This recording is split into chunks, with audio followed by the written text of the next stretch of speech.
Well, I woke up this morning, you were on my mind. I said, you were on my mind. I got troubles, oh, I've got worries, oh, I've got wounds to bind. So I went to the corner just to ease my pain. I said, just to ease my pain. I got troubles, oh, I got worries, oh, I came home again. But I woke up this morning, you were on my mind. You were on my mind. I got troubles, oh, I got worries, oh, I got wounds to bind.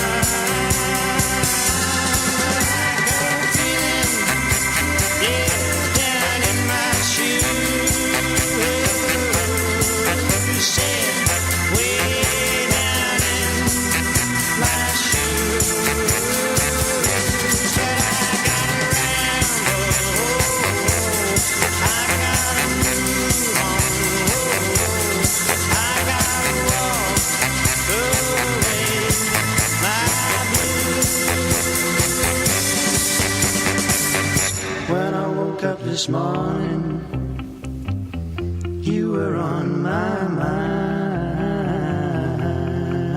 I said, you were on my mind.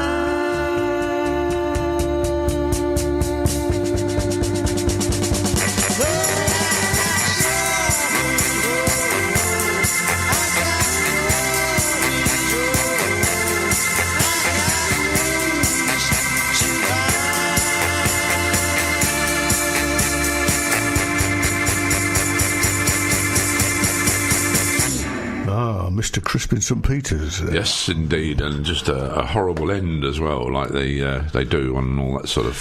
They say if they don't fade out, you don't remember the words, but I don't know how true that is. I know the words of that. I don't know. Yeah, well, you were singing along to it, weren't you? I had to keep your microphone down because we don't want to upset the listener this morning, do we? No. Good morning, listener, and welcome to CRMK on a Friday morning. My name's Mike Barry. And my name's Bob Bluffield. And together we bring you MK Today, a 2-hour magazine programme between now and midday on a Friday. And we've got quite a good show for you today, actually. We're going to be hearing from a local author, Zoe Ball. I hasten to add, not the Zoe Ball, but Zoe Ball. Attractive young lady, though, however. Yeah. Our reporter, Pauline, went out and did an interview with her. We'll also be finding out about an event that's happening on a Sunday, this coming Sunday, actually, in the afternoon. So it's not going to affect you going to see the fireworks here in Milton Keynes, but...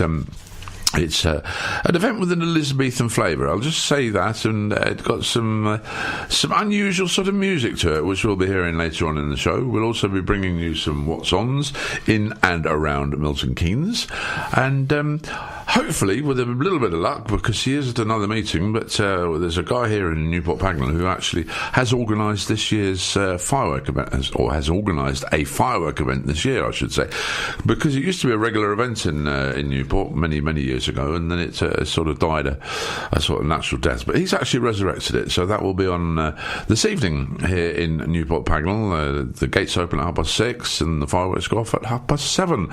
So that's something that you can do if you want to. You're playing a role in it, aren't you? Yes, I am. Yes, I'm the compere. I'm the guest of honour, as it were. You know, so and it's really rather funny. You're not. You're the guy. Well, yeah, this is it. You know, the full guy. When you get asked to do a guest of honour, or not a guest of honour, but the comparing at any of these shows, it is really rather funny, because at the end of the day, all you are is an announcer saying, you know, we have a lost child here in the tent. You know. I was wondering what we were going to say. Oh, here comes a Catherine wheel. Oh, here's a rocket. woo, ah, wee. No. Oh, no, you don't do all that then. No, you don't do that.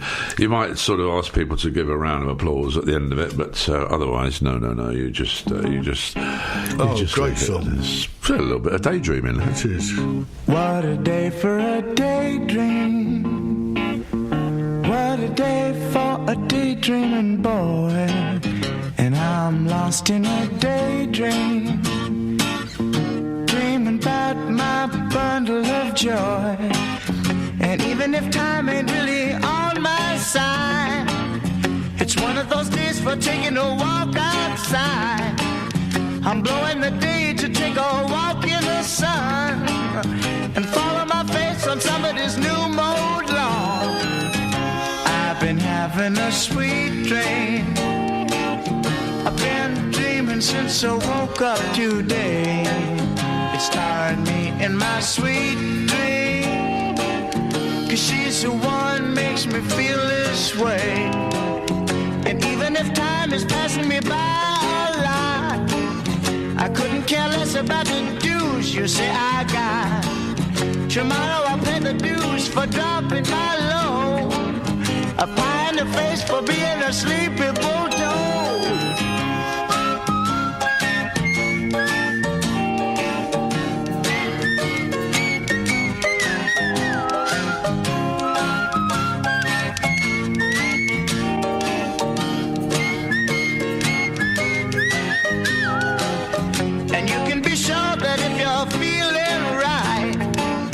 A daydream will last along into the night.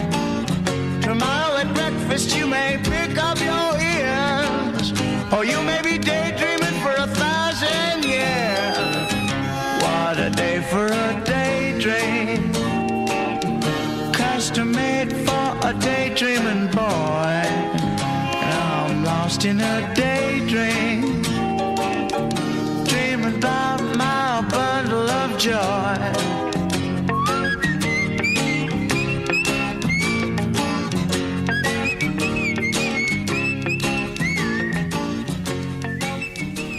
Another great oldie from I saw them at the Marquee Club, in the mid-'60s.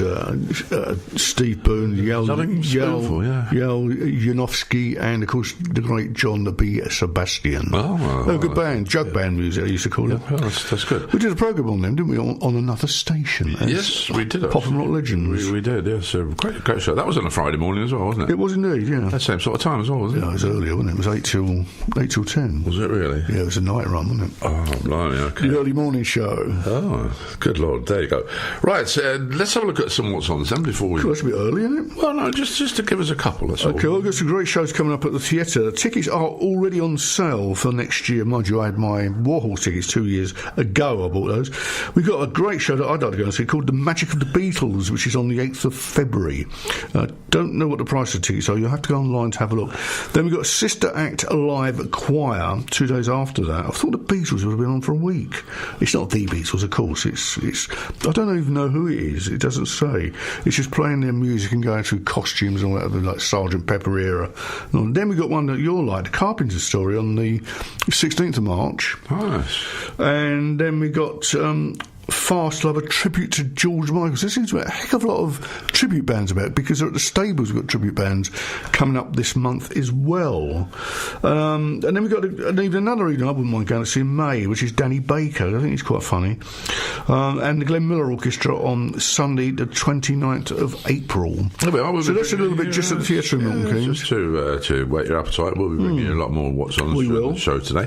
And incidentally, if you've got anything that you'd like us to advertise for your club, your organisation, your group, or whatever, then we'll do it all for free, providing it's legal, of course. And don't forget that although we are a radio station based here in Newport Pagnell, we are global. We've got listeners all the way around the world. So it may be that you're listening to us in Australia and your local organisation has an event there. Well, let us know about it, and we'll plug it. We'll give it a little mention. Well, my mate Dave's got a car boot sale in near Wanneroo in Western Australia, Perth. He's got some fabulous stuff going. Really? Yeah. Didn't know they had car boot sales out there. Yeah, well, it's a garage sale at his new house. A lot of CDs and stuff like that he's selling. Yeah. That's the sort of thing that's come on almost into fashion in this country nowadays, because quite often you'll see if somebody's moving house or whatever, or the kids are left home, or you will see a load of I was going to say junk, but that's not the right word. A load of stuff on their drive, all for sale. They're selling sort of, everything really, But yeah, I think you were right the first time, because I went to one recently just around the next estate, Downs Barn, and that was a load of junk.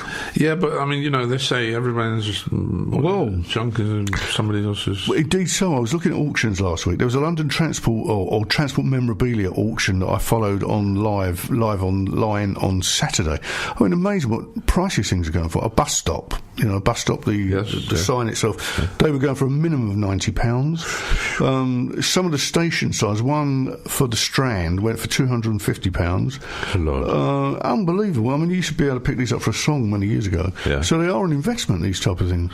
They are, yes, indeed. It's interesting because there's an old sort of outdoor antique place in Bicester. Oh yeah, I know the place. Yeah, and I've driven past it loads and loads of times, but one day I decided that I'd actually go in there and have a look and see what they've got in it. And they've got a wonderful array of things, And they just, yeah. But the price is absolutely astronomical. I mean, you've got to be a very wealthy person to go in there, and buy one of these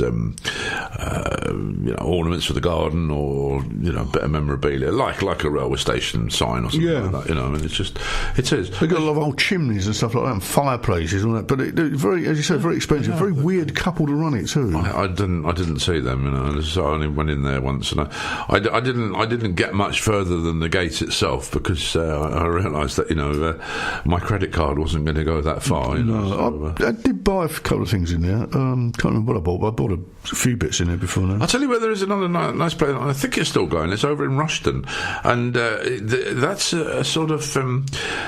It's an emporium, I think, is probably the correct word for it, because they have a lot of stuff in there which has come out of film studio sets and things like that. All right. So that they've got leather armchairs and stuff that have all been in the thing and been used a couple of times, and then they just get rid of them. But they also have all sorts of weird memorabilia there, like fake railway signs and things like that. That have all been used in films, and quite an interesting place. Oh, I'll never find another you. Oh, no, thank you.